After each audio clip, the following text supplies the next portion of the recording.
ہم نے ان کے گھر میں کھانا کھایا تو مجھے کہنے لگے حضرت آپ میرے ساتھ آئیں، تو میں ان کے ساتھ اٹھ کے گیا۔ وہ مجھے ایک کمرے میں لے کر گئے اور ایک چارپائی کی طرف اشارہ کیا، حضرت اس کے اوپر بیٹھ جائے۔ میں بیٹھ گیا۔ پھر پوچھنے لگے حضرت آپ کو پتہ ہے میں نے اس چارپائی پہ آپ کو کیوں بٹھایا ہے؟ میں نے کہا جی مجھے تو نہیں پتا، میں ان پیروں میں سے نہیں ہوں جن کے گھوڑے اور بلیاں بھی علم غیب جانتے ہیں۔ تو ہنس پڑے، کہنے لگے اچھا میں آپ کو بتاتا ہوں کہ یہ چارپائی حضرت مولانا قاسم نانوتوی رحمۃ اللہ علیہ کی ہے اور یہ کمرہ بھی انہی کا ہے، اور میرا یہ دل چاہتا تھا اس کمرے میں اس چارپائی پر آپ کو بٹھا کر اجازت حدیث دوں۔ اب میری طرف سے آپ کو حدیث کی اجازت ہے۔ انہوں نے لکھی ہوئی سند بھی دے دی اور ان کی سند بھی کافی عالی تھی۔ اللہ نے مجھے یہ نعمت وہاں پر عطا فرما دی۔ دوسری حدیث کی عالی سند، اس کا بھی عجیب قصہ۔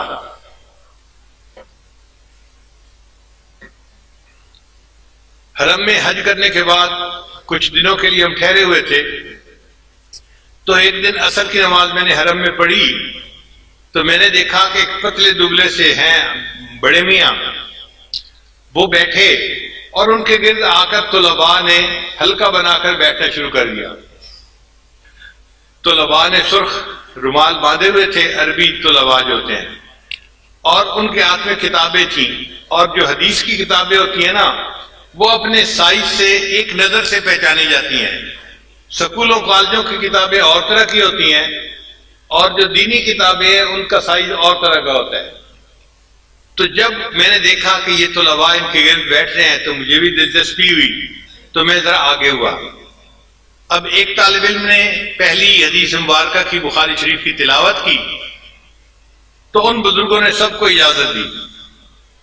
مجھے دل میں خیال آیا کہ جو بزرگ حرم میں بیٹھ کر حدیث کی اجازت دے رہے ہیں یہ کوئی عالی سند والے عالم ہوں گے۔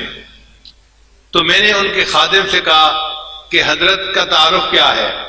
اس نے کہا جی حضرت کا نام ہے مولانا احمد علی، یہ انڈیا کے ہیں اور رہتے انگلینڈ میں ہیں، اور ان کی حدیث کی سند اتنی عالی ہے کہ پاکستان کے بڑے بڑے علماء ان کے پاس آ کر حدیث کی سند لیتے ہیں۔ میں نے کہا مثلاً؟ کہنے لگا مثلاً حضرت مفتی تقی عثمانی دامت برکاتہ۔ جب اس نے نام لیا تو میں نے سوچا کہ واقعی اگر ہمارے شیخ الاسلام دامت برکاتہم جیسے بڑے حضرات جو جبال العلم میں سے ہیں انہوں نے ان سے حدیث کی اجازت دی تو ان کی عالی سند ہوگی۔ تو میں نے اس سے کہا کہ بھائی کیا حضرت سے مجھے اجازت حدیث مل سکتی ہے؟ اس نے کہا آپ کا نام کیا ہے؟ میں نے کہا نام میرا ہے ذوالفقار احمد نقشبندی۔ اب یہ نام سن کے نا وہ بندہ تو اچھل پڑا اور وہیں بیٹھے بیٹھے حضرت حضرت حضرت اونچا اونچا کہنے لگا۔ حضرت نے فرمایا بھائی کیا ہوا؟ حضرت آپ نے میرے ذمہ لگایا ہوا تھا کہ اگر یہ بندہ مل جائے کہیں تو مجھے بتانا، میں نے ان سے ملاقات کرنی ہے۔ وہ صاحب یہ آئے بیٹھے ہیں۔ اب حضرت نے نام سنا تو وہ کھڑے ہو گئے تو میں بھی کھڑا ہو گیا۔ حضرت سے دوبارہ معانقہ کیا، ملاقات کی، تو میں نے عرض کیا کہ حضرت میں اس لیے آپ کے پاس حاضر ہوا ہوں کہ آپ مجھے حدیث کی اجازت دے دیں۔ وہ فرمانے لگے کہ میں جب گھر سے چلا تھا حج کے ارادے سے تو میں نے اس وقت یہ ارادہ کیا تھا اگر اس سفر میں کہیں میری آپ سے ملاقات ہو جائے گی تو میں آپ کے ساتھ مل کر توبہ کے کلمات پڑھوں گا، کیونکہ میں نے نیت پہلے کی ہوئی تھی۔ آپ نے تو آج کی ہے حدیث کی اجازت کی، پہلے آپ مجھے توبہ کے کلمات پڑھائیں پھر میں آپ کو حدیث کی اجازت دیتا ہوں۔ اللہ کی شان دیکھیے جی، ان کے حکم پر میں نے حرم میں بیٹھ کے وہیں ان کو توبہ کے کلمات پڑھائے اور پھر انہوں نے حدیث کی اجازت دی، اور ان کی حدیث کی اجازت جو ہے وہ حضرت مولانا فضل الرحمان گنج مراد آبادی رحمۃ اللہ کے واسطے سے واقعی باقی سب سے عالی بن جاتی ہے۔ ایک تیسری سند جو حدیث کی مجھے ملی وہ بھی عجیب۔ ہم لوگ ترکی گئے تو ہمیں کسی نے بتایا کہ یہاں پر ایک بڑے بزرگ گزرے ہیں علامہ زاہد الکوثری رحمۃ اللہ علیہ، جن کو امام اعظم ابو حنیفہ رحمۃ اللہ علیہ کا کہ دفاع کرنے کا اعزاز حاصل ہے۔ انہوں نے بڑی اعلیٰ کتابیں لکھی، عربوں نے بھی اس کی بڑی تعریف کی۔ تو ان کے ایک آخری شاگرد، ان کا نام ہے شیخ امین سراج رحمۃ اللہ علیہ، وہ ابھی زندہ ہیں، اور ان کو حکومت نے نادر ہستیوں میں شامل کر کے ان کے لیے خود ڈاکٹروں کی ٹیم ان کے ساتھ لگائی ہوئی ہے، ان کی صحت کا خیال رکھیں تاکہ یہ تاریخی ہستی بیمار نہ ہو جائے۔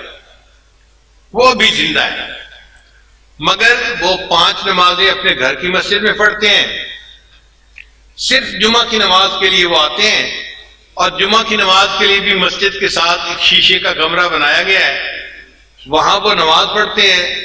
لوگ ان سے نہیں مل سکتے، وہ لوگوں سے نہیں مل سکتے، کیونکہ ملنے سے وائرس پھیلتا ہے، بیکٹیریا پھیلتا ہے، بیماریاں پھیلتی ہیں، اور یہ شخصیت چونکہ قومی شخصیت ہے اس لیے ان کی صحت کا خیال رکھنا ڈاکٹروں کی ذمہ داری ہے۔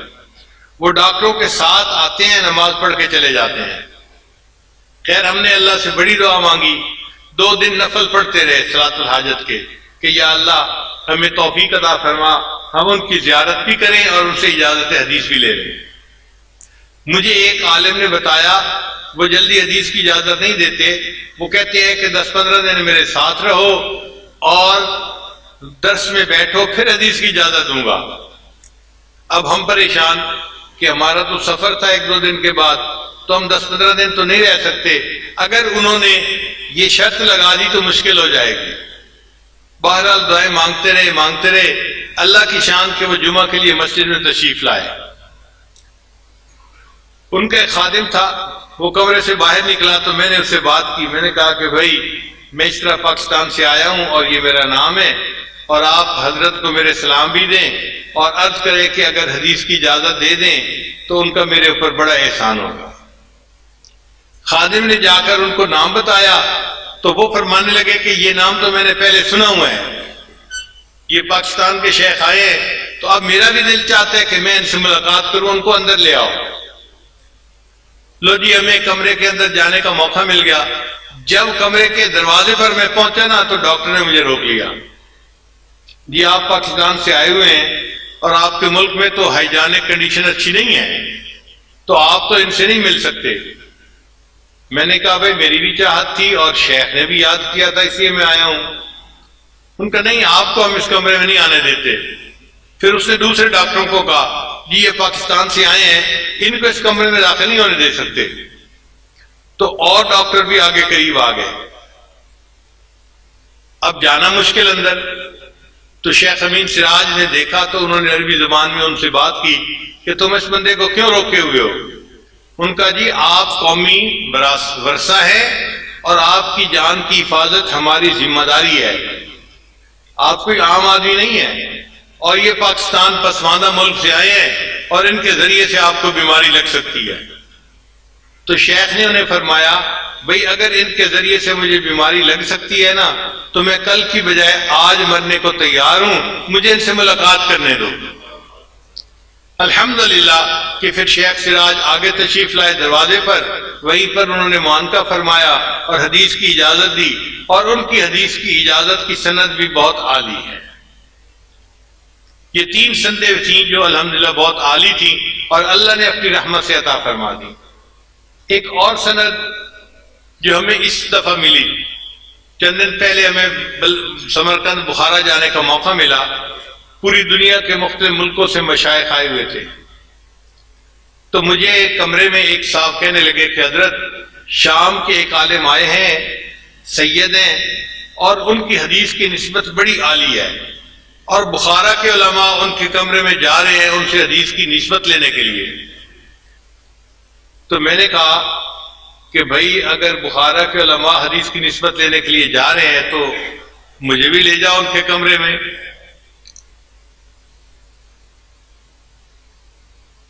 کہنے لگے جی کیسے؟ میں نے کہا ویل چیئر لے آؤ میں چلتا ہوں ان کے کمرے میں۔ جب میں نے کہا نا کہ ویل چیئر لے آؤ میں چلتا ہوں ان کے کمرے میں، تو ہمارے دوستوں میں سے ایک دوست بیٹھے ہوئے تھے، وہ کہنے لگے حضرت آپ نہ جائیں یہیں بیٹھے، میں آپ کو ایک بات بتاتا ہوں۔ میں نے پوچھا کیا؟ کہنے لگے عصر کی نماز کے بعد وہ شیخ مجھے ملے تھے اور انہیں مجھ سے کہا تھا کہ آپ شیخ ذوالفقار احمد نقشبندی کے خلیفہ ہیں، اگر مجھے ان کے پاس آنے کا کوئی وقت مل سکتا ہے تو آپ مجھے فون کر دینا، میں ان سے توبہ کے کلمات پڑھنے کے لیے آؤں گا۔ تو انہوں نے تو پہلے سے مجھے کہا ہوا ہے، تو میں ان کو فون کر دیتا ہوں، وہ خود تشریف لے آئیں گے۔ میں نے کہا ٹھیک ہے۔ چنانچہ انہوں نے فون کیا تو وہ جو عالم تھے وہ اسی وقت اپنے ایک اور شیخ کے ساتھ تشریف لے آئے۔ وہاں پر انہوں نے آ کر توبہ کے کلمات پڑھے اور اس عاجز نے ان سے حدیث کی اجازت کے لیے درخواست کی، تو انہوں نے بھی حدیث کی اجازت عطا فرما دی۔ میں نے ان سے پوچھا کہ آپ کی حدیث کی اجازت عالی کیسے بنتی ہے؟ اس نے کہا جی کہ پورے پاکستان میں حدیث کی جو سند چل رہی ہے اس میں قریباً 20 کے قریب واسطے بنتے ہیں نبی علیہ السلام تک، اور جو میری سند ہے اس میں 15 واسطے بنتے ہیں۔ اتنے کم واسطوں کے ساتھ ان کا تعلق تھا۔ تو ہم نے پوچھا کہ آپ کی سند کیسے ہے؟ پھر انہوں نے تفصیل بتائی کہ میری سند جو تھی وہ علامہ شامی ابن عابدین رحمۃ اللہ علیہ کے واسطے سے نبی علیہ السلام تک پہنچتی ہے، اور اس وقت پوری دنیا میں حدیث کی اجازت کی یہ سب سے چھوٹی سند ہے، اس کے سوا اور کوئی سند نہیں ہے۔ پھر انہوں نے چھپی کتاب یہ میں دکھائی، انہوں نے حدیث کی سند حاصل کی تھی علامہ عبداللطیف فرفور سے۔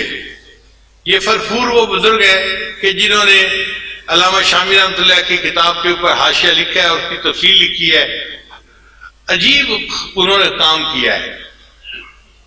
وہ کہنے لگے کہ میرے شیخ کو کسی ملک میں وفات ہوئی تو سرد خانے کے اندر رکھ دیا گیا، پھر 1 ہفتے کے بعد ان کی لاش شام میں لائی گئی، ہم نے ان کو غسل دیا، اور جب ان کا جنازہ تیار کر کے رکھا تو وفات کے 1 ہفتے کے بعد بھی ان کی گردن کی رگ ہمیں پھڑکتی ہوئی نظر آ رہی تھی۔ ایسے بزرگ تھے۔ تو علامہ ابن عابدین رحمۃ اللہ علیہ کی جو یہ سند تھی یہ واقعی ایک عالی سند، ہم نے بعد میں پھر اس کی تحقیق بھی کی اور باقی سندوں کے ساتھ اس کو ملایا بھی صحیح۔ تو اللہ تعالیٰ کی یہ رحمت ہے کہ یہ ایک بہت عالی سند علامہ شامی رحمۃ اللہ کے واسطے سے اس عاجز کو حاصل ہوئی۔ اب ان تمام اساتذہ سے اس عاجز نے حدیث کی اجازت لی، آپ کے سامنے اس کی وضاحت کر دی۔ اللہ تعالیٰ ہمیں دین کی خدمت کے لیے قبول فرمائے۔ جتنے علماء ہیں، طلباء ہیں، عالمات ہیں یا طالبات ہیں، ان سب کو اس عاجز کی طرف سے حدیث پاک پڑھنے کی اجازت ہے۔ جی شیخ ظفر صاحب فرما رہے ہیں کہ 6 پارے تو مدرسے میں کیے تھے تو حفظ کے باقی پارے رہتے تھے، وہ پھر یونیورسٹی کے دوران میں نے الحمدللہ حفظ کے کام کو مکمل کر لیا، تو اللہ تعالیٰ نے حفظ کے اور علم کے کام کو یوں مکمل کرنے کی توفیق عطا فرما دی۔ حافظہ فرما رہے ہیں کہ اس وقت توبہ کے کلمات ہم سب پڑھیں گے تاکہ اللہ ہماری دعائیں قبول کر لے، تو نیت کر لیجئے ہم پچھلے تمام گناہوں سے سچی پکی توبہ کر رہے ہیں اور آئندہ نیکوکاری کی زندگی گزارنے کا دل میں ارادہ کر رہے ہیں۔ الحمدللہ وکفا وسلام علی عبادہ الذین اصطفی، اما بعد۔ یہ کلمات سچے دل کے ساتھ پیچھے پیچھے پڑھیے۔ بسم اللہ الرحمن الرحیم، لا الہ الا اللہ محمد الرسول اللہ، آمنت باللہ وملائکتہ وکتبہ ورسلہ والیوم الآخر